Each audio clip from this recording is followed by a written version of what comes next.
मुफ्त टोल का आखिरी 1 मिनट बचा था। मैं बिल्कुल टाइम पर टोल प्लाजा में घुसा ताकि एक्सप्रेसवे पर चढ़ सकूं, लेकिन तभी एक निसान सिल्फी अचानक मेरी गाड़ी के बराबर आकर घुस गई। ड्राइवर ने हंसते हुए विंडो नीचे की और बोला, भाई तेरी टेस्ला इतनी महंगी है, मुझे इस छोटी सी गाड़ी को पहले निकलने देना। तेरे पास इतना पैसा है तो टोल फी को डोनेशन समझकर भर दे। मैंने उसकी बात को बकवास समझकर नजरअंदाज कर दिया। आखिर टोल फ्री होने में सिर्फ 1 मिनट बचा था। मैं बेवजह अपना पैसा क्यों देता, इसलिए मैंने उसकी तरफ देखे बिना ही टोल गेट पार कर लिया और जैसा सोचा था उसे वहीं रोक लिया गया। वो गालियां देता हुआ मजबूरी में टोल फी भरने लगा। मुझे लगा बस एक बदतमीज इंसान मिल गया, लेकिन मैंने कभी नहीं सोचा था कि वो एक्सेलरेटर पूरी तरह दबाकर मेरा पीछा करेगा। रैंप पर आते ही वो लगातार हाई बीम फ्लैश करने लगा, मानो मुझे जबरदस्ती रोकना चाहता हो। अचानक मेरी आंखों के सामने सिर्फ तेज रोशनी ही रोशनी छा गई। वैसे भी रात में विजिबिलिटी पहले से ही कम होती है और अब इतनी तेज लाइट फ्लैश होने की वजह से मैं ठीक से आंखें तक नहीं खोल पा रहा था। रैंप से निकलने के बाद मैंने बड़ी मुश्किल से आंखें खोली। रियर व्यू मिरर में देखा तो वही निसान सिल्फी मेरे पीछे थी, जो कुछ देर पहले टोल प्लाजा पर मिली थी। मेरे अंदर गुस्से की आग भड़क उठी, लेकिन पीछे सीट पर मेरे माता पिता और मेरा बच्चा बैठे थे। ऐसे वक्त मैं जरा भी लापरवाही नहीं कर सकता था, इसलिए मैंने जानबूझकर उसकी स्पीड के बराबर गाड़ी चलाई। विंडो नीचे करके उसे समझाया, भाई इस तरह ड्राइव करना बहुत डेंजरस है, सड़क पर लापरवाही घर वालों की आंखों में आंसू ला देती है। लेकिन उसने अपनी हरकतें रोकने के बजाय फिर से कई बार हाई बीम फ्लैश की और जानबूझकर मेरी कार के और भी करीब आ गया। मैंने तुरंत विंडो बंद की और स्टीयरिंग व्हील मजबूती से पकड़ लिया। अगर मेरी टेस्ला की बैटरी इतनी कम ना होती तो मैं एक ही बार एक्सेलरेटर दबाकर उसे बहुत पीछे छोड़ देता। मेरी वाइफ ने मेरी बेचैनी महसूस कर ली। वो चिंता से मेरी तरफ देखकर बोली, सुनो धीरे चलाओ, ऐसे इंसान से उलझने का कोई फायदा नहीं है, हमारा सही सलामत घर पहुंचना सबसे ज्यादा जरूरी है। मैंने कहा, कुछ नहीं होगा, मौका मिलते ही मैं किसी सर्विस रोड पर उतर जाऊंगा और इस पागल से दूर हो जाऊंगा। मैं लगातार अपने परिवार को शांत करने की कोशिश कर रहा था, लेकिन दिल के अंदर का गुस्सा कम होने का नाम ही नहीं ले रहा था। वो निसान सिल्फी अब भी जिद की तरह मेरे पीछे लगी हुई थी। मैंने इंटरनेट पर ऐसे कई वीडियोस देखे थे। ऐसे रोड रेज वाले लोग दूसरों की जिंदगी को सिर्फ एक खिलौना समझते हैं और उसकी हेडलाइट्स साफ बता रही थी कि उन्हें इल्लीगल तरीके से मॉडिफाई किया गया था। इतनी तेज लाइट्स किसी नॉर्मल कार में नहीं होती। अगर मैं कुछ मिनट और उसकी इस चुभती हुई रोशनी में ड्राइव करता तो शायद मुझे टेम्पोररी नाइट ब्लाइंडनेस हो जाती और कोई बड़ा एक्सीडेंट हो सकता था। मैंने खुद को शांत किया और सामने जहां ट्रैफिक ज्यादा था वहीं कार ले गया, फिर इंडिकेटर दिया और स्पीड बढ़ाकर ट्रैफिक में घुसकर उससे पीछा छुड़ाने की कोशिश की। लेकिन जैसे ही मैंने स्पीड बढ़ाई, उस निसान सिल्फी ने जानबूझकर अपनी लेन छोड़ दी और सीधे मेरी कार की तरफ टक्कर मारने आ गया। मैं बुरी तरह घबरा गया। अच्छी बात यह रही कि मेरी कार के अवॉइडेंस सिस्टम ने जबरदस्ती स्टीयरिंग संभालकर मुझे वापस लेन में खींच लिया। उसी ने मेरी जान बचाई, वरना इतनी स्पीड पे टक्कर होती तो कार पलटना तय था और या तो मौत होती या फिर जिंदगी भर का जख्म। उस पल एक अजीब सा डर पूरे शरीर में फैल गया। अब साफ हो चुका था कि ये पागल मुझे छोड़ने वाला नहीं है। मैंने स्टीयरिंग व्हील और कसकर पकड़ लिया। अब मैंने उससे पीछा छुड़ाने की कोशिश भी बंद कर दी। एक्सप्रेसवे पर ट्रैफिक बहुत ज्यादा था। अगर मैंने जल्दबाजी में लेन बदली और चेन एक्सीडेंट हो गया तो मेरे पूरे परिवार की जान चली जाती। इसलिए फिलहाल सिर्फ शांत रहकर ड्राइव करना और कोई तरीका सोचना ही सही था। तभी मेरे दिमाग में एक शानदार आइडिया आया। मैंने वाइफ की तरफ देखा और कहा, सुनो फोन निकालो, साथ वाली कार की वीडियो रिकॉर्ड करो और ध्यान से उसका नंबर प्लेट भी रिकॉर्ड करना। मेरी बात सुनते ही मेरी वाइफ ने घबराकर फोन निकाला और निसान सिल्फी की रिकॉर्डिंग शुरू कर दी। उधर मैंने तुरंत एक्सप्रेसवे रेस्क्यू हेल्पलाइन पर कॉल लगाया। ऑफिसर, मैं डेंजरस ड्राइविंग की कंप्लेंट करना चाहता हूँ। एक कार लगातार मेरी कार को कट मार रही है और हाई बीम से हमें ब्लाइंड करने की कोशिश कर रही है। उधर से आवाज आई, सर कृपया अपनी लोकेशन डिटेल में बताइए। मैंने अपनी पूरी लोकेशन और किस लेन में हूँ सब विस्तार से बता दिया। अब इस मुसीबत से निकलने का सिर्फ एक ही तरीका था, पुलिस की मदद लेना, क्योंकि ऐसे पागल इंसान से लड़ने का कोई मतलब नहीं था। नए साल के इस मौके पर मैं बस अपने पूरे परिवार को सही सलामत घर पहुंचाना चाहता था। ऑफिसर ने फिर पूछा, क्या आपको उसकी नंबर प्लेट दिखाई दे रही है? मैंने कहा, नहीं, उसने लगातार हाई बीम ऑन कर रखी है, हमारी आंखें तक नहीं खुल पा रही हैं। मेरी वाइफ का पूरा शरीर कांप रहा था, उसकी आंखों से आंसू लगातार निकल रहे थे। वो सच में बहुत डर चुकी थी। उधर मेरी माँ बिना कुछ बोले मेरे बच्चे को कसकर सीने से लगाए बैठी थी। उन्हें डर था कि बच्चा रोने लगेगा तो हालात और बिगड़ जाएंगे। मैंने फिर कहा, ऑफिसर मेरी कार में पूरा परिवार है, मेरी माँ हार्ट पेशेंट है, सिचुएशन बहुत डेंजरस है। ट्रैफिक पुलिस लगातार मुझे शांत रहने को कह रही थी। उन्होंने बताया कि पास की पेट्रोल कार को भेज दिया गया है जो रास्ता क्लियर करेगी। मुझे बस अपनी स्पीड स्टेबल रखनी है और रेस्क्यू का इंतजार करना है। अब पुलिस बीच में आ चुकी थी। मुझे यकीन था कि इतना भी पागल इंसान पेट्रोल कार पर हाई बीम मारने की हिम्मत नहीं करेगा। लेकिन कुछ ही मिनट बाद ट्रैफिक पुलिस की एक बात सुनकर मेरे पूरे शरीर में ठंडा पसीना छूट गया। उन्होंने कहा, सर हमने सीसीटीवी से उस कार का नंबर प्लेट चेक किया है। इस निसान सिल्फी का ओनर इसी साल की शुरुआत में जेल से बाहर आया है और इसके खिलाफ पहले भी डेंजरस ड्राइविंग की वजह से एक इंसान की मौत का केस दर्ज है। ये सुनते ही मेरे सिर से लेकर पैरों तक डर की लहर दौड़ गई। मुझे लगा था वो सिर्फ रोड रेज में हमें हमें परेशान कर रहा है। लेकिन वो तो अभी अभी जेल से निकला हुआ अपराधी था। ऑफिसर ने तुरंत कहा, किसी भी हालत में उससे भिड़ना मत, हमारे रेस्क्यू का इंतजार करो। मैंने कांपती आवाज में कहा, ठीक है, मैं पूरी कोशिश करूंगा, लेकिन कृपया जल्दी आइए। डर को दबाते हुए मैंने कॉल काट दी। फोन रखते ही मैं परिवार को हिम्मत देने वाला था, लेकिन मैंने देखा मेरी माँ अपना मुंह ढककर रो रही थी और वीडियो रिकॉर्ड कर रही मेरी वाइफ पीली पड़ चुकी थी और सीट पर लगभग ढह गई थी। उस पल मुझे अपने फैसले पर पछतावा होने लगा। अगर मैंने टोल प्लाजा पर उसे पहले निकलने दिया होता तो शायद आज इस पागल से पाला ही नहीं पड़ता। मैंने स्टीयरिंग व्हील मजबूती से पकड़ रखा था, लेकिन कार की बैटरी अब वार्निंग देने लगी थी। अब मैं सिर्फ यही दुआ कर सकता था कि बैटरी ट्रैफिक पुलिस के आने तक चलती रहे, वरना अगर कार सड़क किनारे बंद हो गई तो उस खूंखार अपराधी के सामने हमारे बचने की कोई उम्मीद नहीं थी। मैंने कहा, माँ सुनो, तुम दोनों बिल्कुल मत डरना, पेट्रोल टीम को सब पता चल चुका है, हम बस ऐसे ही धीरे धीरे चलते रहेंगे और ट्रैफिक पुलिस का इंतजार करेंगे। मैं लगातार अपने परिवार को हिम्मत देता रहा, लेकिन साथ वाली निसान सिल्फी की विंडो अब भी खुली थी। वो हमें देखकर मिडिल फिंगर दिखा रहा था। जब उसने देखा कि हम उसकी तरफ ध्यान ही नहीं दे रहे तो वो मेरी कार के बिल्कुल पास आया और जोर से चिल्लाया, अबे बेवकूफ, इतनी महंगी कार चलाता है और कुछ 100 युआन की टोल फी भी नहीं भर सकता। तुम जैसे अमीर लोग ऐसा ही करते हो, फिर हम गरीब कैसे जिएं? मुझे इतनी हंसी आई कि गुस्सा भी कम पड़ गया। सोचा भी नहीं था कि एक जेल काटकर निकला अपराधी मुझे मॉरल लेसन देगा। मैंने भी गुस्से में ड्राइवर साइड की विंडो नीचे की और जोर से चिल्लाया, ये पहले आने और बाद में आने का मामला था, मैं तेरे लिए पैसे क्यों भरूं? मेरी बात सुनते ही वो आग बबूला हो गया। उसने अचानक स्टीयरिंग मेरी तरफ मोड़ दिया और मेरी कार को दबाने लगा। अच्छी बात ये रही कि मैं इमरजेंसी लेन पर उतर गया, वरना उस वक्त टक्कर होना तय था। मैं चिल्लाया, क्या तू पागल हो गया है? तेरी कार मेरी कार से टकराई तो तेरा ही नुकसान होगा। वो जोर से हंसा और बोला, हाँ हाँ हाँ, तो क्या हुआ, एक के बदले 4 मरेंगे, मेरा तो घाटा नहीं होगा। मैं कुछ पल के लिए बिल्कुल सन्न रह गया। तभी मैंने उसकी कार के अंदर झांक कर देखा, उसमें सिर्फ वही अकेला बैठा था। अब समझ आया कि उसे किसी बात का डर क्यों नहीं था। मेरी कार जोर जोर से हिलने लगी। मेरी माँ और वाइफ दोनों डर के मारे लगातार चीखने लगी, लेकिन वो निसान सिल्फी अब भी लगातार मेरी कार को कट मार रहा था। मेरा एड्रेनलिन तेजी से बढ़ चुका था। मैं जोर जोर से सांस ले रहा था। मैंने पूरी ताकत से स्टीयरिंग घुमाया और किसी तरह उसकी टक्कर से बचा। मेरी कार रोड के किनारे लगी गार्डरेल को छूती हुई तेजी से निकल गई। ये सड़क अपनी खतरनाक क्लिफ रोड के लिए मशहूर थी। अगर गार्डरेल टूट जाती तो नीचे गिरने का मतलब सीधी मौत था। जब उसने देखा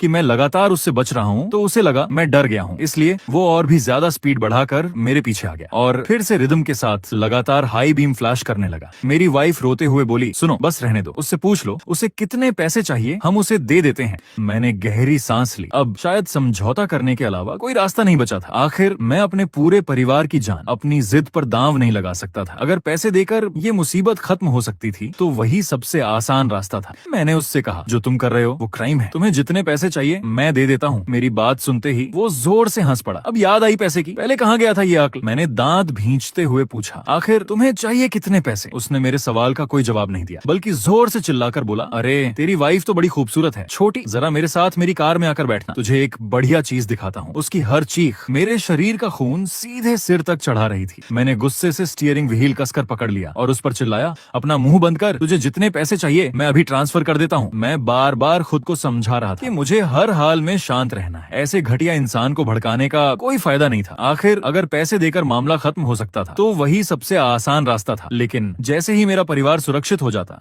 मैं इस रोड रेज वाले पागल को दोबारा जेल जरूर भिजवाता। वो जोर से हंसकर बोला, कीमत लगाएगा? तेरी वजह से जो नुकसान हुआ है वो सिर्फ पैसों से पूरा होगा। अगर समझदार है तो अगले सर्विस एरिया पर अपनी वाइफ को मेरी कार में भेज देना, थोड़ी देर बातें करेंगे, घबरा मत, मैं बस बातें ही करूंगा। हाँ हाँ हाँ। उसकी हर शर्त पहले से भी ज्यादा घटिया होती जा रही थी। कुछ देर पहले तक मैं समझौता करने के बारे में सोच रहा था, लेकिन अब मुझे समझ आ गया कि ये सिर्फ पैसे ऐंठने की कोशिश नहीं थी, उसे तो मुझे बेइज्जत करके मजा आ रहा था। मैं गुस्से में बोला, सपने देखना बंद कर, ट्रैफिक पुलिस को हमारी पूरी सिचुएशन का पता चल चुका है, अगर अभी भी रुक गया तो शायद अभी भी बच सकता है। जैसे ही मैंने ट्रैफिक पुलिस का नाम लिया, निसान सिल्फी के ड्राइवर का चेहरा अचानक बदल गया। उसकी हंसी पूरी तरह गायब हो गई। अब उसके चेहरे पर सिर्फ डरावनी हैवानियत बची थी। वो दांत पीसते हुए बोला, मुझे धमकी देता है? मैं ऐसी धमकियों से नहीं डरता, आज मैं तुझसे आखिर तक खेलूंगा। उसने पूरी ताकत से एक्सेलरेटर दबा दिया। उसकी कार फिर से मेरी लेन में घुस आई, इस बार पहले से भी ज्यादा खतरनाक एंगल पर। लेकिन मेरी टेस्ला की बैटरी अब इतनी कम थी कि तेज एक्सेलरेशन देना मुमकिन नहीं था। मैंने तुरंत स्टीयरिंग व्हील घुमाया और जोर से ब्रेक दबा दिया। कार फिसलती हुई इमरजेंसी लेन में जाकर रुक गई। मुझे रुकता देख वो भी अपनी निसान सिल्फी मेरी कार के सामने तिरछी लगाकर खड़ा हो गया। फिर तेज कदमों से मेरी तरफ बढ़ा। वो चिल्लाया,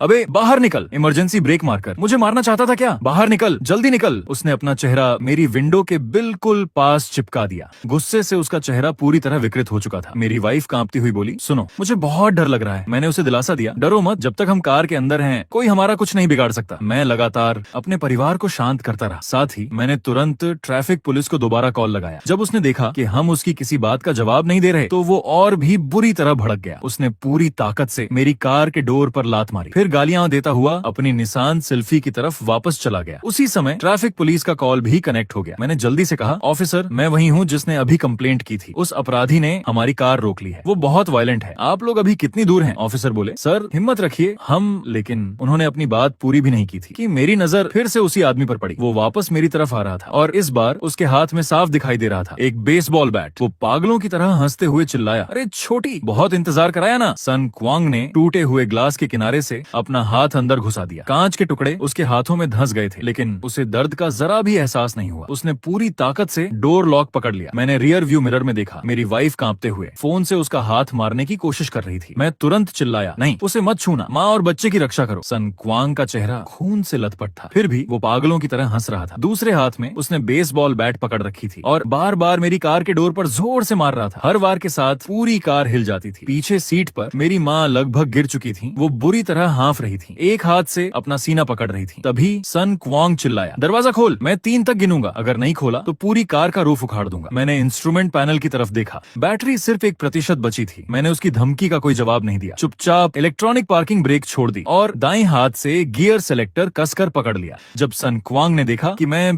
बिल्कुल चुप हूँ तो उसने बेसबॉल बैट उठाकर पीछे बची हुई विंडो पर एक और जोरदार वार किया। मैं फिर चिल्लाया, एक। जैसे ही उसने पहला नंबर बोला और अगला वार करने के लिए अपना शरीर आगे झुकाया, मैंने उसी पल तुरंत रिवर्स गियर लगा दिया और एक्सेलरेटर पूरी ताकत से दबा दिया। इलेक्ट्रिक मोटर ने एक भारी सी आवाज निकाली, फिर कार अचानक पीछे की तरफ जोर से उछल गई। सन क्वांग का बैलेंस बिगड़ गया। डोर के झटके से वो कई मीटर दूर जा गिरा, लगभग 3 से 4 मीटर तक उछलता हुआ रोड के किनारे लगी मेटल गार्ड रेल से जा टकराया। मैं रुका नहीं, लगातार रिवर्स करता रहा। करीब 50 मीटर पीछे जाने के बाद मेरी कार एक रोड बोलदार से टकराकर रुकी। कार तो रुक गई, लेकिन डैशबोर्ड पर पावर सिस्टम की सारी वार्निंग लाइट्स जल उठी। मैंने तुरंत पीछे मुड़कर माँ को देखा, उनकी आंखें ऊपर की तरफ पलटने लगी थीं। ये साफ कार्डियक अरेस्ट का संकेत था। मैं घबराकर बोला, दवा की बोतल अभी टक्कर में कहीं गिर गई। मैंने तुरंत सीट बेल्ट खोली, फिर सीट्स के बीच पागलों की तरह दवा ढूंढने लगा। मेरी उंगलियां सीट की ठंडी मेटल रेल तक पहुंची, लेकिन धूल के अलावा कुछ भी नहीं मिला। मैंने सिर उठाकर रियर व्यू मिरर में देखा। सन च्यांग अब फिर से खड़ा हो चुका था। इस बार उसने बेसबॉल बैट नहीं उठाई, बल्कि अपनी निस्सन सिल्फी के ट्रंक की तरफ चला गया। मैं जल्दी से बोला, जल्दी फ्लोर मैट के नीचे देखो, उधर। सन क्वांग ने अपनी कार से लगभग आधा मीटर लंबा स्टील क्राउबार निकाल लिया, फिर लंगड़ाते हुए वापस हमारी तरफ आने लगा। उसका हर कदम क्रोबार को रोड पर घसीट रहा था, जिससे जमीन पर चिंगारियां निकल रही थी। मैं समझ गया,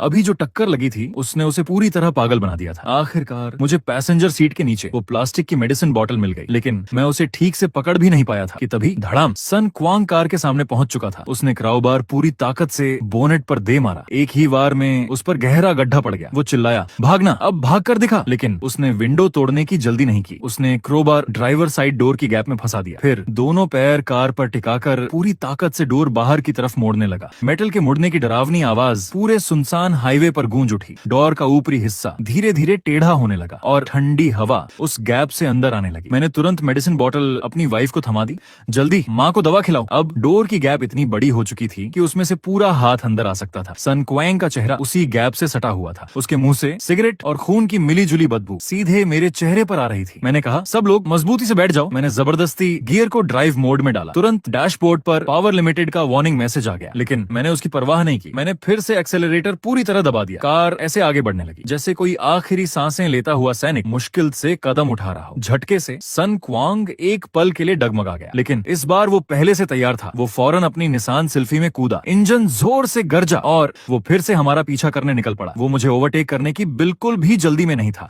बल्कि बार बार अपनी कार को तिरछे एंगल से लाकर मेरी कार के पीछे टक्कर मार रहा था। टेस्ला की बॉडी काफी हैवी थी, लेकिन बैटरी लगभग खत्म होने की वजह से मोटर में इतना टॉर्क नहीं बचा था कि कार का बैलेंस संभाल सके। मेरी कार सड़क पर दाएं बाएं बुरी तरह लहराने लगी। टायर्स की चीखती हुई आवाज पूरे हाईवे पर गूंज रही थी। वो पागलों की तरह चिल्लाया, आज मैं तुम सबको खत्म करके ही छोड़ूंगा। अगले ही पल वो स्पीड बढ़ाकर मेरी साइड में आया, फिर अचानक स्टीयरिंग मेरी तरफ मोड़ा ताकि मुझे दाईं तरफ मौजूद क्लिफ गार्डरेल की ओर धकेल सके। मैंने पूरी ताकत से स्टीयरिंग व्हील पकड़े रखा और बची हुई थोड़ी सी पावर का इस्तेमाल करते हुए हल्का ब्रेक लगाकर किसी तरह उसकी टक्कर से बच गया। मैंने तुरंत इमरजेंसी नंबर मिलाया। हेलो, 110 है, हम क्लिफ माउंटेन वाले सेक्शन पर हैं। कोई हमें मारने की कोशिश कर रहा है, जल्दी। लेकिन मेरी बात पूरी भी नहीं हुई थी कि सिग्नल पूरी तरह कट गया। उसी पल निसान सिल्फी ने फिर से जोरदार टक्कर मारी। इस बार टक्कर इतनी भयानक थी कि मेरी टेस्ला वहीं आधा चक्कर घूम गई। कार का फ्रंट सीधे रोड के गार्ड रेल से जा टकराया। मोटर पूरी तरह बंद हो गई। डैशबोर्ड की स्क्रीन भी एकदम काली पड़ गई। सन क्वांग ने भी अपनी कार बंद की, डोर खोला और बाहर उतर आया। उसके एक हाथ में स्टील क्राउबार था और दूसरे हाथ में रिजर्व पेट्रोल का एक कैन। वो आराम आराम से हमारी तरफ बढ़ रहा था। उसका हर कदम ऐसा लग रहा था मानो वो हमारी मौत का समय नाप रहा हो। मैंने ड्राइवर साइड डोर खोलने की कोशिश की, लेकिन वो जाम हो चुका था। मजबूर होकर मुझे पीछे की टूटी हुई विंडो से बाहर निकलना पड़ा। मैंने कार के अंदर रखा फायर एक्सटिंग्विशर उठा लिया और डोर के सामने खड़ा होकर बोला, सन क्वांग, अगर तुझे पैसे चाहिए तो मेरे बैग में कैश है, जरूरत पड़े तो कार भी ले जा। वो ठंडी हंसी हंसकर बोला, पैसे? मैं 5 साल जेल में सड़ता रहा। बाहर निकला तो मेरी वाइफ किसी और के साथ भाग चुकी थी और मेरी माँ हॉस्पिटल में मर गई। अब मुझे पैसे नहीं चाहिए, मुझे तो बस तुम जैसे अमीर लोगों की जान चाहिए। इतना कहकर उसने पेट्रोल कैन का ढक्कन खोला। पीले रंग का पेट्रोल कार की रूफ पर उड़ेलना शुरू कर दिया। कुछ ही सेकंड में पेट्रोल की तेज बदबू पहाड़ों की ठंडी हवा पर भारी पड़ गई। वो सीधे मेरी नाक में भर गई। मैं घबरा कर चिल्लाया, तू पागल हो गया है? कार के अंदर बच्चा भी है। मैंने बिना देर किए फायर एक्सटिंग्विशर का लीवर दबा दिया। सफेद ड्राई पाउडर तेजी से बाहर निकला और पलक झपकते ही उसकी आंखों के सामने सब कुछ सफेद हो गया। सन क्वांग लगातार खांसते हुए पीछे हटने लगा और क्रोबार को इधर उधर बेतहाशा घुमाने लगा। मैंने मौका देखते ही फायर एक्सटिंग्विशर के मेटल सिलेंडर से पूरी ताकत के साथ उसके घुटने पर वार कर दिया। वो दर्द से कराहते हुए घुटनों के बल गिर पड़ा, लेकिन उसकी रिएक्शन बेहद तेज थी। जमीन पर गिरते ही उसने क्रोबार घुमाकर सीधे मेरी कमर पर दे मारा। मुझे ऐसा लगा मानो मेरी रीढ़ की हड्डी टूट गई हो। मैं जोर से जमीन पर जा गिरा। सन क्वांग हांफते हुए अपनी पॉकेट में हाथ डालने लगा। फिर उसने एक लाइटर निकाल लिया। उसका हाथ कांप रहा था। ये दर्द की वजह से था या एक्साइटमेंट की वजह से, मैं नहीं जानता था। हवा में लाइटर की छोटी सी फ्लेम कांप रही थी और पेट्रोल से भीगी हुई कार की रूफ उससे आधे मीटर से भी कम दूर थी। मैंने कमर के असहनीय दर्द की परवाह नहीं की। घिसटते हुए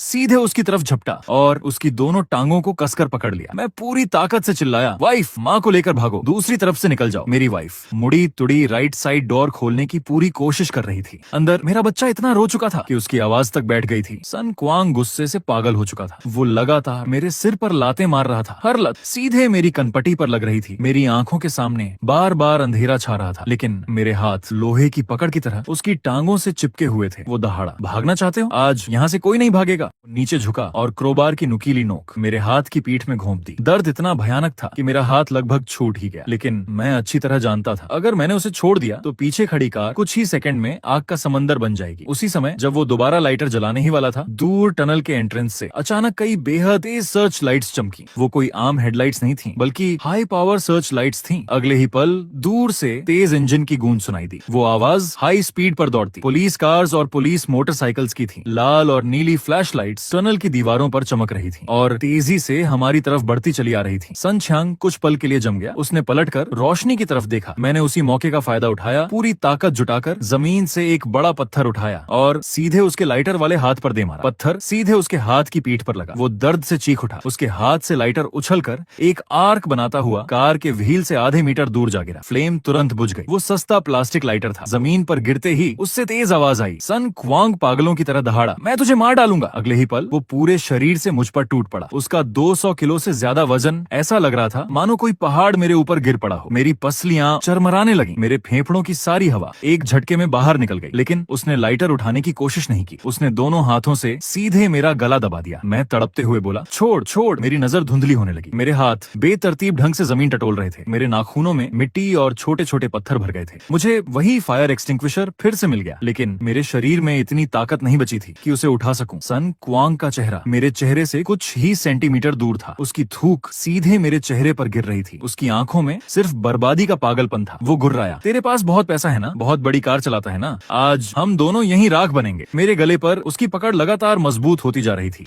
ऐसा लग रहा था मानो मेरी सांस की नली टूट जाएगी। जब मैं लगभग बेहोश होने ही वाला था, तभी मेरा हाथ उसके बेल्ट बकल तक पहुंच गया। मैंने बची हुई आखिरी ताकत जुटाई, घुटना ऊपर उठाया और पूरी ताकत से उसकी जांघों के बीच दे मारा। उसका शरीर एक तरफ झुक गया और मेरे गले पर उसकी पकड़ ढीली पड़ गई। मैंने तुरंत गहरी गहरी सांस ली, उसे धक्का देकर पलटा और घिसटते हुए सीधे उस गिरे हुए लाइटर की तरफ भागा। मैं उसे किसी भी कीमत पर दोबारा उसके हाथ नहीं लगने दे सकता था, बिल्कुल नहीं। मैंने लाइटर उठाया और सीधे अपनी पॉकेट में डाल लिया। सन क्वांग कुछ सेकंड तक जमीन पर पड़ा रहा, फिर पागल कुत्ते की तरह दोबारा मेरी तरफ झपटा। इस बार उसने आग लगाने की कोशिश नहीं की। उसने जमीन पर पड़ा स्टील क्राउबार उठाया और सीधे मेरे कंधे पर पूरी ताकत से दे मारा। मेरे आधे शरीर ने उसी पल काम करना बंद कर दिया। मैं कार के डोर के पास ढह गया और उसे दोबारा क्रोबार उठाते हुए देखता रह गया। अंदर मेरी वाइफ पूरी ताकत से राइट साइड डोर तोड़ने की कोशिश कर रही थी। वही अब बचने का आखिरी रास्ता था, लेकिन पहले निसान सिल्फी की टक्कर की वजह से सेंट्रल लॉक पूरी तरह जाम हो चुका था। मेरी वाइफ रोते हुए चिल्लाई, सुनो डोर नहीं खुल रहा। माँ में बिल्कुल ताकत नहीं बची, जल्दी माँ को बचाओ। उसकी ये बात सुनते ही न जाने मेरे अंदर कहां से ताकत आ गई। मैंने झपट कर सन च्यांग का क्रोबार वाला हाथ पकड़ लिया और पूरी ताकत से उसकी कलाई पर दांत गड़ा दिए। मेरे मुंह में खून का स्वाद फैल गया। दर्द से पागल होकर सन क्वांग अपना हाथ झटकने लगा। क्रोबार उसके हाथ से छूटकर रोड किनारे ढलान पर जा गिरा। वो दर्द से चीखता रहा, छोड़ हरामी, छोड़ मेरा हाथ। वो दूसरे हाथ से लगातार मेरे सिर पर मुक्के मार रहा था, लेकिन मैंने दांत बिल्कुल नहीं छोड़े। हम दोनों पेट्रोल से भीगी सड़क पर एक दूसरे को दबाने की कोशिश कर रहे थे। पेट्रोल अब मेरे कपड़ों में भी समा चुका था। उसकी ठंडी नमी मेरे दिल को जलते लोहे जैसी लग रही थी। तभी मैंने देखा उसका हाथ फिर से पॉकेट में गया। मेरा दिल सीधे गले तक आ गया। मैंने सोचा, ऐसा सिर फिरा इंसान भला सिर्फ एक ही लाइटर लेकर कैसे आता। मैं घबराकर चिल्लाया, वाइफ फायर एक्सटिंग्विशर से विंडो तोड़ो जल्दी। लेकिन उसने पॉकेट से लाइटर नहीं निकाला। उसने एक फोल्डिंग नाइफ निकाल ली। उसकी आंखों में जानलेवा इरादा साफ दिखाई दे रहा था और अगले ही पल उसने नाइफ सीधा मेरे पेट की तरफ घोंप दिया। मैंने तुरंत उसका हाथ छोड़ा और पूरी ताकत से पीछे हट गया। नाइफ की नोक मेरी डाउन जैकेट को चीरती हुई निकल गई। सफेद डक फेदर बर्फ के टुकड़ों की तरह हवा में उड़ने लगे। उसी मौत और जिंदगी के बीच वाले पल में पीछे टनल से दो बेहद तेज सर्च लाइट्स चमकी। साथ ही कानों को चीर देने वाली पुलिस सायरन की आवाज गूंज उठी। ये कोई भ्रम नहीं था, वो सचमुच ट्रैफिक पुलिस की मोटरसाइकिल यूनिट थी। हाँ, वो सच में ट्रैफिक पुलिस की मोटरसाइकिल यूनिट थी। एक ऑफिसर जोर से चिल्लाया, सामने वाले हथियार नीचे रखो, तुरंत अपना अपराध बंद करो। सन च्यांग वहीं ठिठक गया। उसके हाथ में पकड़ी नाइफ कांप गई। पुलिस मोटरसाइकिल्स इतनी तेज थीं कि 10 सेकंड भी नहीं लगे और वो हमारी दोनों कार्स के बीच पहुंच गई। उनकी हाई बीम इतनी तेज थी कि आंखें खोलना मुश्किल हो गया। सन च्यांग ने एक बार पुलिस की तरफ देखा, फिर मेरी तरफ। उसके चेहरे का पागलपन धीरे धीरे हिचकिचाहट में बदल गया। वो चिल्लाया, कोई पास मत आना, अगर आगे बढ़े तो मैं इसे यहीं मार दूंगा। उसने एक झटके में मेरा कॉलर पकड़ लिया और नाइफ की नोक सीधे मेरी गर्दन पर रख दी। मुझे साफ महसूस हो रहा था कि ठंडी ब्लेड मेरी स्किन को छू रही थी। अगर उसका हाथ जरा भी कांपा तो उसी पल मेरी जान चली जाती। मैंने कांपती आवाज में कहा, सन क्वांग, पुलिस आ चुकी है, अब तू बच नहीं सकता। अपनी माँ के बारे में सोच, अगर तू फिर जेल गया तो उनका क्या होगा। वो पागलों की तरह दहाड़ा, मेरी माँ तो बहुत पहले मर चुकी, इलाज के पैसे नहीं थे इसलिए हॉस्पिटल में मर गई। तुम जैसे अमीर लोग ये दर्द क्या समझोगे। जैसे जैसे वो बोल रहा था वैसे वैसे उसका गुस्सा और बढ़ता जा रहा था। नाइफ की धार मेरी स्किन को काट चुकी थी। एक ट्रैफिक पुलिस ऑफिसर अपनी मोटरसाइकिल से उतर चुका था। उसका हाथ धीरे धीरे कमर पर टंगे पुलिस बटन की तरफ बढ़ रहा था। दूसरा ऑफिसर लगातार बैकअप बुला रहा था। पूरा माहौल जैसे जम गया था। चारों तरफ पुलिस सिरेन की गूंज और पहाड़ों से आती हवा की आवाज के अलावा कुछ भी सुनाई नहीं दे रहा था। सन क्वांग मुझे होस्टेज बनाकर धीरे धीरे पीछे हटने लगा। उसके पैरों के ठीक नीचे वही पेट्रोल फैला हुआ था जो अभी तक पूरी तरह सूखा नहीं था। ट्रैफिक पुलिस बार बार समझा रही थी, नाइफ नीचे रखो, जो भी मांग है बैठकर बात करेंगे, अपनी गलती को और मत बढ़ाओ। लेकिन सन क्वांग कुछ सुनने की हालत में नहीं था। उसका दिमाग पूरी तरह जवाब दे चुका था। वो मुझे घसीटते हुए अपनी निसान सिल्फी की तरफ पीछे हट रहा था। शायद वो कार लेकर भागना चाहता था, लेकिन मैं अच्छी तरह जानता था उसकी कार की चाबी अभी भी जमीन पर पड़ी थी। पीछे हटो, सब लोग पीछे हटो, अगर कोई और आगे आया तो पहले इसे मार दूंगा, फिर आग लगा दूंगा, सबके सब यहीं मरेंगे। मुझे साफ महसूस हुआ उसका हाथ जोर जोर से कांप रहा था। मैंने तिरछी नजर से कार के अंदर देखा। मेरी पत्नी फायर एक्सटिंग्विशर से खिड़की में एक दरार बना चुकी थी और अब बच्चे को बाहर निकालने की कोशिश कर रही थी। ट्रैफिक पुलिस ने भी यह सब देख लिया। उनमें से एक ने अपने साथी को इशारा किया कि वह उसका ध्यान भटकाए, जबकि वह खुद चुपचाप साइड से आगे बढ़ने लगा। सन क्वांग, तुम अब बचकर नहीं जा सकते, उधर देखो, पूरा इलाका पुलिस से घिर चुका है। मैंने टनल एंट्रेंस की तरफ इशारा किया। दूर से लगातार लाल और नीली फ्लैश लाइट्स पास आती दिखाई दे रही थी। स्पेशल पुलिस की बैकअप टीम भी पहुंच चुकी थी। हाँ, स्पेशल पुलिस की बैकअप टीम आ चुकी थी। सन क्वांग ने बस एक पल के लिए सिर घुमाकर उधर देखा। उसी एक सेकंड की लापरवाही का फायदा उठाकर मैंने बिजली की रफ्तार से उसका चाकू पकड़े, हाथ की कलाई जकड़ ली और पूरा शरीर नीचे झुका दिया। अब ट्रैफिक पुलिस तीर की तरह उसकी तरफ झपट पड़ी। सन च्यांग संभलते ही मुझे चाकू मारना चाहता था, लेकिन मैंने उसकी कलाई पूरी ताकत से जकड़ रखी थी। उसी समय दूसरा ट्रैफिक पुलिस ऑफिसर साइड से उस पर टूट पड़ा। दोनों पेट्रोल से भीगी सड़क पर लुढ़कते हुए भिड़ गए। तभी लगातार कई तेज ब्रेक की आवाजें गूंजी। 3-4 स्पेशल पुलिस व्हीकल्स सीधे सड़क के बीचों बीच आकर रुक गईं। पूरी तरह हथियारों से लैस ऑफिसर्स गाड़ियों से उतरे और कुछ ही सेकंड में पूरे सीन का कंट्रोल अपने हाथ में ले लिया। सन क्वांग को 3 ऑफिसर्स ने जमीन पर दबोच रखा था। उसका चेहरा पेट्रोल से भीगी आसफल्ट रोड पर चिपका हुआ था, फिर भी वह लगातार छटपटा रहा था। शांत रहो, हिलना मत। मैं वहीं जमीन पर ढह गया। मेरी आंखों के सामने सन क्वांग के हाथों में हथकड़ी डाली गई और उसे मरे हुए कुत्ते की तरह घसीटकर पुलिस व्हीकल की तरफ ले जाया गया। उसके हाथ में मौजूद फोल्डिंग नाइफ भी जब्त कर लिया गया। तेज रोशनी में उसकी धार ठंडी चमक बिखेर रही थी। जल्दी एम्बुलेंस बुलाओ, मेरी माँ अभी भी कार के अंदर है। मेडिकल स्टाफ तुरंत स्ट्रेचर लेकर दौड़ पड़ा। मेरी पत्नी बच्चे को सीने से लगाए कार से बाहर निकली और मेरे मेरे पास घुटनों के बल बैठ गई। मैंने देखा मेरी बूढ़ी माँ को ऑक्सीजन मास्क लगाया जा चुका था। डॉक्टर्स पूरी कोशिश के साथ इमरजेंसी CPR दे रहे थे। उसी पल ऐसा लगा जैसे मेरे शरीर की सारी ताकत एक साथ निकल गई हो। एक पुलिस ऑफिसर मेरे पास आया, उसने मुझे एक ब्लैंकेट दिया और मेरे कंधे पर हाथ रखकर बोला, अब सब ठीक है। मिस्टर शेंग, ये आदमी पैरोल पर छूटा हुआ हाई रिस्क मॉनिटरिंग क्रिमिनल था। इस बार ये दोबारा बाहर नहीं आएगा। मैंने उस टेस्ला की तरफ देखा जो टक्कर से पूरी तरह टेढ़ी मेढ़ी हो चुकी थी। चारों तरफ टूटे हुए ग्लास और पेट्रोल फैला हुआ था। मैं हॉस्पिटल की बेंच पर बैठा था। मेरे हाथ में अभी अभी प्रिंट हुई पेमेंट नोटिस थी, 30,000 UN। ये तो सिर्फ मेरी माँ के ICU में एडमिट होने की पहली एडवांस पेमेंट थी। अभी थोड़ी देर पहले डॉक्टर ने मुझसे बात की थी। माँ सिर्फ डर की वजह से घायल नहीं हुई थी। टक्कर के समय सीट बेल्ट के जोरदार दबाव से उनके इंटरनल ऑर्गन्स भी बुरी तरह चोटिल हो गए थे। आगे होने वाली सर्जरी का खर्च एक ऐसे गड्ढे जैसा था जिसका कोई अंत नहीं था। इंश्योरेंस कंपनी, मेरी कार का नुकसान और सामने वाले के मेडिकल एक्सपेंसेस, इनका क्लेम कैसे होगा? फोन के दूसरी तरफ मौजूद क्लेम ऑफिसर की आवाज बेहद ठंडी थी। उसने मुझसे कहा, ट्रैफिक पुलिस ने अभी तक एक्सीडेंट रिस्पॉन्सिबिलिटी रिपोर्ट जारी नहीं की है और मौके पर रोड रेज ड्राइविंग का शक भी है, इसलिए फिलहाल इंश्योरेंस कंपनी किसी भी तरह की एडवांस पेमेंट नहीं कर सकती। मैंने फोन काट दिया। कॉरिडोर के आखिर में सनशांग के परिवार वाले जोर जोर से रो चिल्ला रहे थे। नर्सेस बार बार उन्हें समझा रही थी, शोर मत कीजिए, यह हॉस्पिटल है। सनशांग की पत्नी, जो एक मोटा सा नाइट सूट पहने हुई थी, सीधे मेरे पास आई और मेरी कॉलर कसकर पकड़ ली। उसके शरीर से सस्ती सिगरेट और पसीने की तेज बदबू आ रही थी। वह रोते हुए चिल्लाई, मेरा आदमी अभी तक होश में नहीं आया, घर में 3 बच्चे खाने का इंतजार कर रहे हैं। तू महंगी कार चलाने वाला दबंग है। तूने एक सीधे साधे इंसान को जीने का रास्ता नहीं छोड़ा। पैसे दे, तूने मेरे आदमी को उस हालत में पहुंचा दिया, तुझे कॉम्पेंसेशन देना पड़ेगा। मैंने उसे जोर से धक्का देकर अलग कर दिया। मैं अच्छी तरह जानता था कि पिछली रात का पूरा एक्सीडेंट सनशांग के हाईवे पर अपना आपा खो देने की वजह से हुआ था। हाँ, पूरा एक्सीडेंट उसी के इमोशनली आउट ऑफ कंट्रोल होने की वजह से हुआ था। सिर्फ मुझे ओवरटेक करने के लिए वह बार बार मेरी कार को काट रहा था। आखिर में उसने कंट्रोल खो दिया, गार्डरेल से जा टकराया और मेरी कार भी उसकी वजह से बहक गई। लेकिन कानूनी तौर पर यह मामला बेहद कॉम्प्लेक्स था। अगर मेरे पास पूरा सर्विलांस एविडेंस नहीं हुआ तो यह साबित करना लगभग नामुमकिन था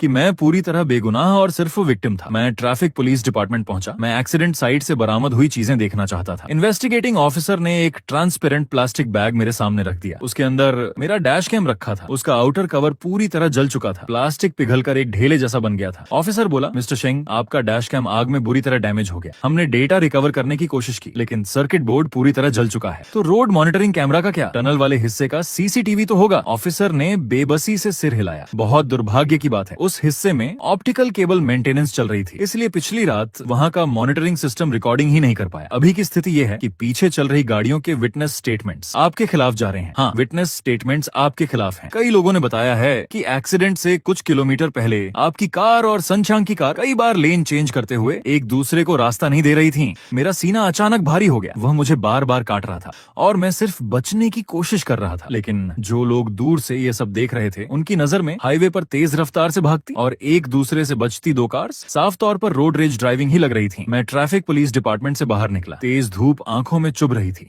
सनशांग की कार कहाँ है? मैं उसे देखना चाहता हूँ। पुलिस मुझे पार्किंग लॉट में ले गई। सनशांग की पुरानी निस्सन सिल्फी लगभग पूरी तरह कबाड़ बन चुकी थी। मैं नीचे झुककर उसके पूरी तरह घिस चुके टायर्स और जंग लगे ब्रेक डिस्क्स को देखने लगा। ये तो ऐसी स्क्रैप कार थी जिसे सड़क पर आना ही नहीं चाहिए था। सन क्वांग कोई किलर नहीं था। वह सिर्फ एक ऐसा गरीब ड्राइवर था जो पैसे बचाने के लिए कार रिपेयर नहीं कराता था और थोड़ा सा समय बचाने के लिए अपनी जान तक की परवाह नहीं करता था। और आखिरकार मैं उसके टूटे हुए मानसिक संतुलन का शिकार बन गया। मैं कंपनी वापस लौटा। डेस्क पर फाइल्स का ढेर लगा हुआ था। फाइनेंस डिपार्टमेंट का मैनेजर दरवाजा खटखटाकर अंदर आया। उसका चेहरा बेहद गंभीर था। उसने मुझे बताया, क्योंकि आप इस गंभीर रोड एक्सीडेंट में शामिल हैं और मीडिया ने आपकी मौके की फोटोज भी कैप्चर कर ली हैं। कंपनी के पार्टनर्स की लीगल टीम ने इंक्वायरी लेटर भेजा है। वे आपके पर्सनल रिस्क का असेसमेंट करना चाहते हैं। मिस्टर शेंग, मामला बहुत बड़ा हो गया है। शॉर्ट वीडियो प्लेटफॉर्म्स पर हर जगह यही चल रहा है। टेस्ला ड्राइवर ने हाईवे पर उकसाकर एक आदमी को गंभीर रूप से घायल कर दिया। वह सब झूठ है। वो मुझे टक्कर मार रहा था। मैंने तुरंत फोन खोला। लोकल सोशल मीडिया पर सचमुच एक धुंधला वीडियो वायरल हो रहा था। वीडियो बहुत दूर से शूट किया गया था। उसमें सिर्फ हाईवे पर हिलती हुई 2 लाइट्स दिखाई दे रही थी और अगले ही पल आग का विशाल गुब्बार उठ गया। कमेंट सेक्शन में कीबोर्ड वॉरियर्स जश्न मना रहे थे। उन्हें सच्चाई से कोई मतलब नहीं था। उन्हें सिर्फ 2 टैग्स चाहिए थे, लग्जरी कार और वीक विक्टिम। मेरे अंदर गहरी बेबसी भर गई। मेरी माँ अभी भी हॉस्पिटल में ट्यूब्स के सहारे जिंदगी से लड़ रही थी और इधर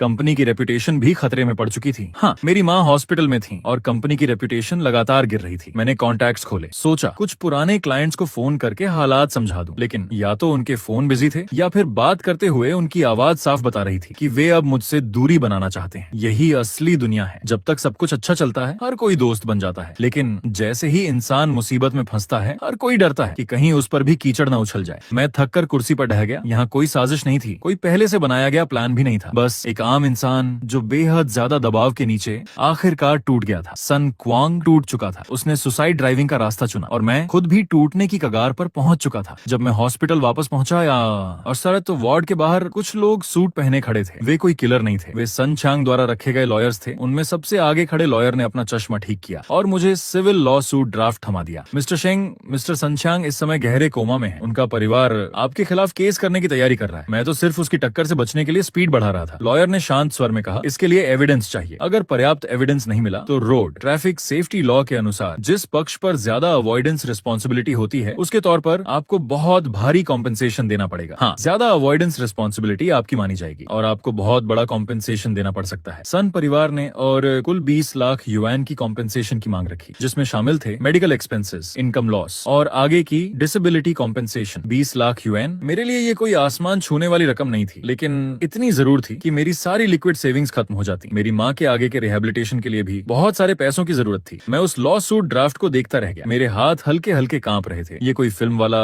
जिंदगी और मौत का रोमांचक मुकाबला नहीं था, ये असली जिंदगी थी, जहाँ दर्द धीरे धीरे कुंद चाकू की तरह इंसान को काटता रहता है। अगर मैं यह सब मानने से इनकार कर दूं तो लॉयर ने बिना भाव बदले जवाब दिया, तो फिर कोर्ट में मुलाकात होगी। और एक बात, सन चांग का परिवार पहले ही मीडिया से कांटेक्ट कर चुका है। वे इस मामले को और भी बड़े स्तर पर पब्लिक कैंपेन में बदलने की तैयारी कर रहे हैं। मिस्टर शेंग, आप एक सम्मानित इंसान हैं। आपको अच्छी तरह पता होना चाहिए कि रेप्यूटेशन खराब होने का अंजाम क्या होता है। मैंने सिर घुमाकर देखा। सन क्वांग की पत्नी कॉरिडोर के मोड़ पर छिपकर हमें देख रही थी। उसकी आंखों में जरा भी दुख नहीं था, सिर्फ सब कुछ दांव पर लगाने वाली लालच दिखाई दे रही थी। वह बिल्कुल सन क्वांग जैसी थी। दोनों इस हादसे को अपनी किस्मत बदलने का आखिरी सहारा मान चुके थे। मैं घर नहीं गया, मैं सीधे कार लेकर उसी हाईवे एग्जिट पर वापस पहुंचा जहां एक्सीडेंट हुआ था। बारिश रुक चुकी थी, लेकिन सड़क पर अभी भी जले हुए काले निशान और टूटे हुए प्लास्टिक के टुकड़े बिखरे पड़े थे। मेरे हाथ में मिसिंग विटनेस नोटिस की कई प्रिंटेड कॉपीज थी। मैं टोल प्लाजा के एग्जिट पर रुके हर ट्रक ड्राइवर के पास जाकर पूछने लगा, भैया क्या आप कल रात लगभग 11 बजे उस टनल से गुजरे थे? क्या आपने देखा था कि एक काली टेस्ला को एक निस्सान सिल्फी बार बार कट मार रही थी? ज्यादातर ड्राइवर्स ने सिर हिला दिया, कुछ ने तो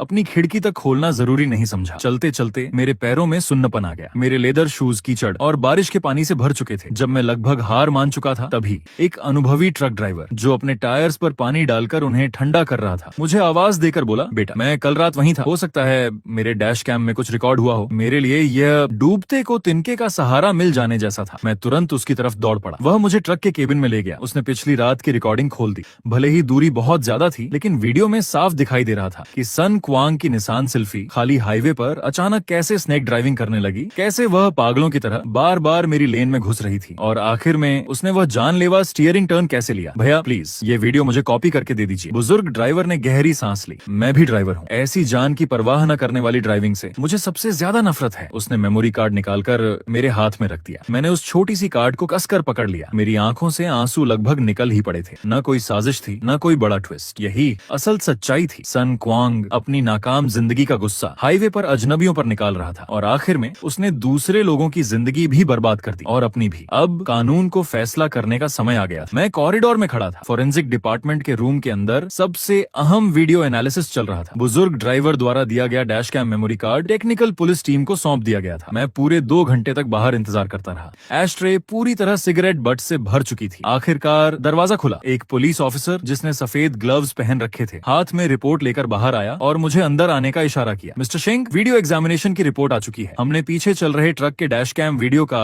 फ्रेम बाय फ्रेम एनालिसिस किया है, साथ ही रोड पर मौजूद ब्रेक मार्क्स की फिजिकल मेजरमेंट भी की है। इन दोनों के आधार पर हम इस निष्कर्ष पर पहुंचे हैं। रिजल्ट क्या है? ऑफिसर ने रिपोर्ट खोली। वीडियो के अनुसार रात 11:14 पर काली निसान सिल्फी ने, जब उसके सामने कोई व्हीकल नहीं था और कोई ऑब्स्टेकल भी नहीं था, तब लगातार 3 बार असामान्य इमरजेंसी ब्रेकिंग की। कानूनी तौर पर इस तरह की हरकत सब्जेक्टिव मलिशियस डेंजरस ड्राइविंग मानी जाती है, और हमने संचांग की कार का ब्रेक फ्लूइड और टायर्स की वेयर कंडीशन भी चेक की है। वह व्हीकल हाईवे पर चलने लायक सुरक्षित थी ही नहीं। हाँ, वह कार हाईवे पर चलने की सेफ्टी कंडीशंस पूरी ही नहीं करती थी। ऑफिसर ने रिपोर्ट का आखिरी पेज मेरी तरफ पलटा। उस पर चमकती हुई लाल ऑफिशियल सील लगी हुई थी। इसका मतलब संचांग का ऑब्स्टिकल से बचने वाला झूठ पूरी तरह साबित होकर टूट चुका है। मैंने रिपोर्ट अपने हाथ में ली। मेरी उंगलियां उस ठंडी लाइन पर रुक गईं। उसमें लिखा था, ये कोई साजिश नहीं थी, ये सिर्फ एक ऐसा आदमी था जो अपनी नाकाम जिंदगी का गुस्सा हाईवे पर अजनबियों पर निकाल रहा था और आखिर में अपने ही कर्मों का फल भुगत बैठा। मैंने पूछा, क्या ये रिपोर्ट सीधे एक्सीडेंट रिस्पॉन्सिबिलिटी तय करने का आधार बन सकती है। ऑफिसर ने सिर हिलाया। हाँ, हमने हाईवे चेक पॉइंट डेटा भी निकाला है। एक्सीडेंट से पहले के 10 किलोमीटर में सन छियांग कई बार ओवर स्पीडिंग और लेन क्रॉसिंग करते हुए रिकॉर्ड हुआ है। अब ये सिर्फ एक सामान्य ट्रैफिक एक्सीडेंट नहीं रहा, ये ट्रैफिक क्राइम की कैटेगरी में आता है। मैं रिपोर्ट की कॉपी लेकर हॉस्पिटल वापस पहुंचा। सन क्वांग की पत्नी अपने 2 बच्चों के साथ मेरी माँ के वार्ड के सामने वाली बेंच पर बैठी थी। इस बार वह पहले की तरह मुझ पर टूट नहीं पड़ी। वह सिर झुकाए अपने कपड़ों का किनारा कसकर पकड़े बैठी रही। उसका लॉयर भी वहीं खड़ा था। उसका चेहरा भी पहले जैसा आत्मविश्वासी नहीं रहा था। मिस्टर सिंह, क्या हम बात कर सकते हैं? मिस्टर सिंह, हमें बात करनी है। पहले जो सिविल लॉसूट ड्राफ्ट दिया था, हमारा परिवार उसे वापस लेने को तैयार है। वापस लेना चाहते हो? कल तक तो तुम लोग मुझसे 20 लाख युआन मांग रहे थे, मुझे पूरी तरह बर्बाद करना चाहते थे। वह हकलाते हुए बोली, वो इसलिए क्योंकि उस समय हमें पूरे मामले की सही जानकारी नहीं थी। अब पुलिस की इन्वेस्टिगेशन रिपोर्ट आ चुकी है। सन क्वांग के पूरी तरह रिस्पॉन्सिबल होने की संभावना बहुत ज्यादा है। अगर मामला कोर्ट तक गया तो न सिर्फ हमें कोई कंपेंसेशन नहीं मिलेगा, बल्कि हमें आपकी कार का भारी नुकसान और आपके परिवार के मेडिकल एक्सपेंसेस भी भरने पड़ सकते हैं। मैं उस औरत को देखता रहा। अचानक वह बेंच से नीचे फिसल गई और घुटनों के बल बैठकर मेरी पैंट पकड़ने लगी। उसके दोनों बच्चे जोर जोर से रोने लगे। कॉरिडोर में मौजूद मरीज और नर्स सब हमारी तरफ देखने लगे। हॉस्पिटल में ऐसी इमोशनल ब्लैकमेल वाली घटनाएं लगभग हर दिन होती थी, लेकिन इस बार मैं झुकने वाला नहीं था। मिस्टर सिंह, आप बड़े बिजनेसमैन हैं, आपके पास इंश्योरेंस है, बस एक बार मदद कर दीजिए, हमारा पूरा परिवार बच जाएगा। क्यांग अभी भी आईसीयू में है। डॉक्टर कह रहे हैं कि शायद वह जिंदगी भर अपने पैरों पर खड़ा नहीं हो पाएगा। प्लीज हमसे कॉम्पेंसेशन मत दिलवाइए, हमारे पास सच में पैसे नहीं है। मैंने उसकी आंखों में देखते हुए कहा, जब तुम्हारा पति मेरी कार को टक्कर मार रहा था, क्या उसने एक बार भी सोचा कि मेरी माँ भी उसी कार में बैठी थी? क्या उसने मेरे पूरे परिवार की जान के बारे में सोचा था? कानून में गरीब होना सही होने का सबूत नहीं होता। मैं उसे पार करके वार्ड के अंदर चला गया। हाँ, मैं उसे पार करके सीधे वार्ड में चला गया। मेरी माँ को होश आ चुका था। हालांकि उनके चेहरे पर अभी भी ऑक्सीजन मास्क लगा हुआ था, लेकिन उनकी आंखें पूरी तरह होश में थीं। उन्होंने हल्के से सिर हिलाया, मानो कह रही हूँ कि अब इस मामले को यहीं छोड़ दो। मैं उनका इशारा समझ गया, लेकिन मैं यह भी जानता था कि ऐसी बुरी नियत को बार बार माफ करना